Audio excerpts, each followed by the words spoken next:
these are all the tools you're going to need to complete this job. You're going to need some assembly lube and some thread sealant. You're going to need a deep well and a shallow well, 8mm, 10mm, 13 and 15mm. You'll need a 1-inch socket and a breaker bar to roll the motor over to torque your rocker arms later on. You're going to need a panel popping tool, a 10mm wrench, a small torque wrench. You're only going to go to 22 foot-pounds. You need a 5/16 and a 3/8 fuel line disconnect tool. You'll need a piece of Scotch-Brite or a soft bristle brush on a drill to clean your heads and redo the surfaces, get the old gasket maker off. And other than that, you should be good to go. Before you start, go to this flange under the truck and see if you can break these bolts. If you can't break these bolts, you don't own a welder and you don't have a torch, you're not going to be able to do the job, so there's no point in getting started. Break this, and if you break this, everything else is going to be pretty easy. First step is going to be taking the battery out. Whenever you take something out, if you have the option, put your bolts back in the holes where they go. That way you're not trying to decipher which bolt went where or lose them, worst case scenario. Next, we're going to pull our intake off. It's just a hose clamp here on the throttle body. There'll be another hose clamp on the air box. Don't forget these little push connectors on your radiator hoses. Separate that.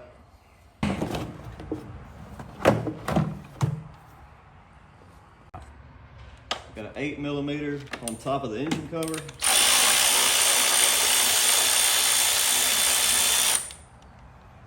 And it just pops off. All right, we're gonna pop this main harness off. Just held on by a few clips. This is actually bolted down. It's held on with a 10mm right here. Take this plate off.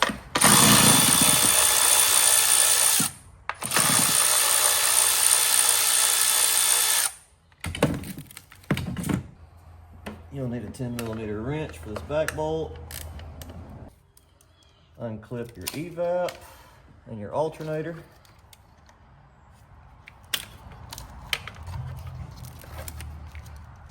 Unclip this clip.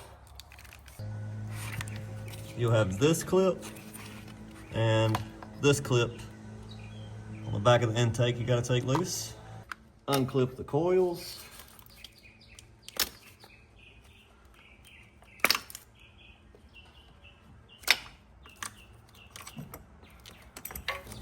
Slide this blue retainer off. You'll be able to unclip this. And now all we have to do is undo our spark plug wires from the spark plugs. We can take the coils off. You'll have 4 10mm bolts holding the coils on the valve covers. Here, here. There's another one back here. Right there. Pull those off and your coils will come right out.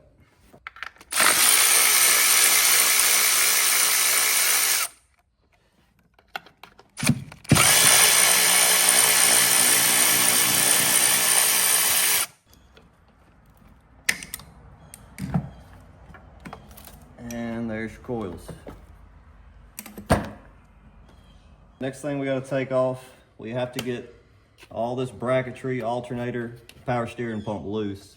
The upper radiator hose off, pull the shroud off, probably get the fan out of the way.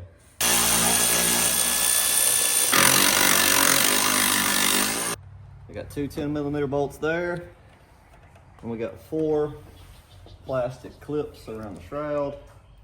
All you'll do is pop up on these clips. Came to pieces. Have to get a new one for that. Then you should be able to slip out your upper fan shroud.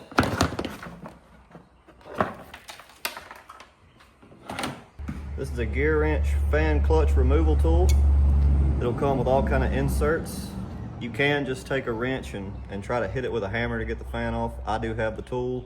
You can rent this from your local auto parts store. But you screw these pegs in. Walk with me.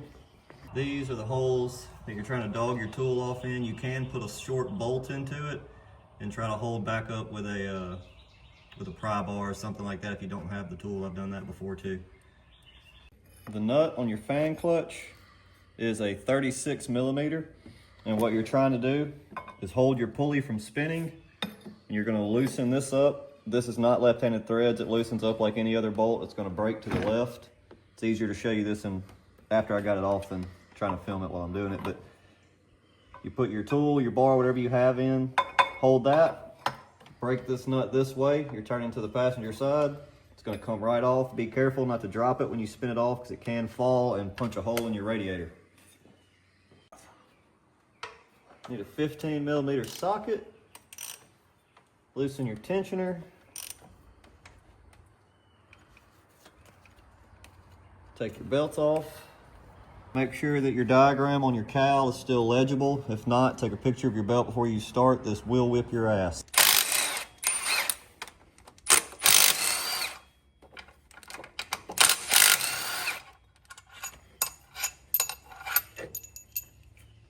There's another one down low.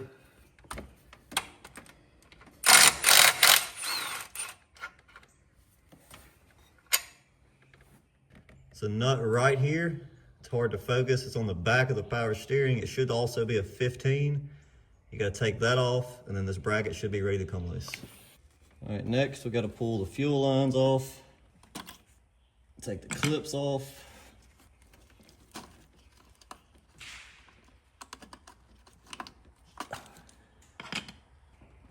So this is a 3/8 disconnect tool. You just put it on your line and slide it in. It'll push these metal clips in, and it'll release and it'll slide right off. A lot of times those do suck. That's one of my least favorite things to do. And that is a 5/16 on the bottom. All right, to undo the harnesses on your injectors, the gray piece has to slide up like that. Once you slide that up, you can apply pressure right here with your thumb, and that's what holds it on.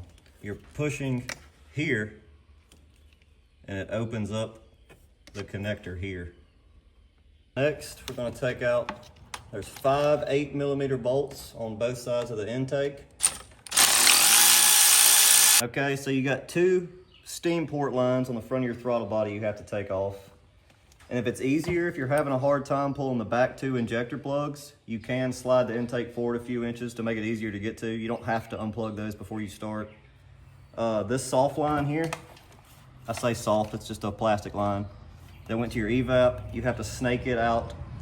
The blue clip on the side that we undid earlier was for your knock sensors. It just has a little metal clip. Slip it off. And I think that's about it. Everything else is pretty straightforward. You can't really pull these bolts. They're trapped from the bottom and they're gonna fight you the whole way out. But you'll be able to get it out nevertheless.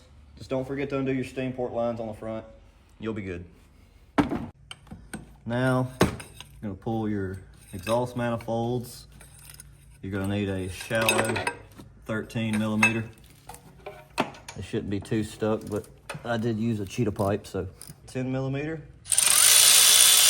And take off your steam port line. All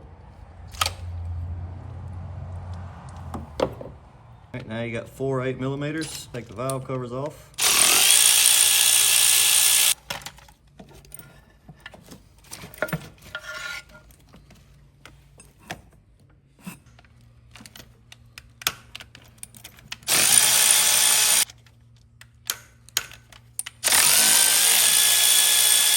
All right, so you take all your rockers loose, all 8mm bolts.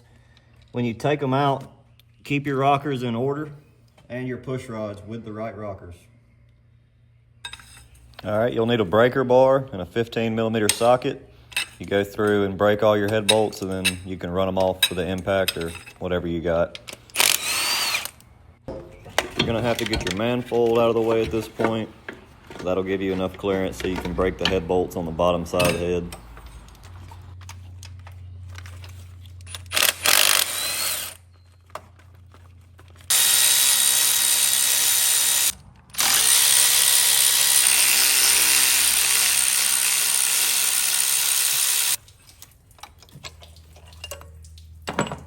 All right, after you got all your bolts out, you should be able to just pop the head off. You're gonna lose some water. Try to get your harness out of the way as best as possible.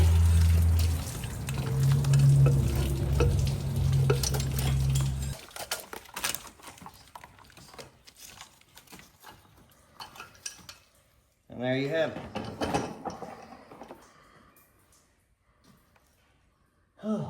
And that's going to be a wrap for this one.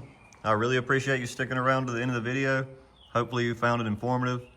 You should be at this point now ready to just clean your surfaces and put your heads back on. Head torque is going to be a totally separate video. Hopefully you got the confidence that you can do this on your own now. Peace.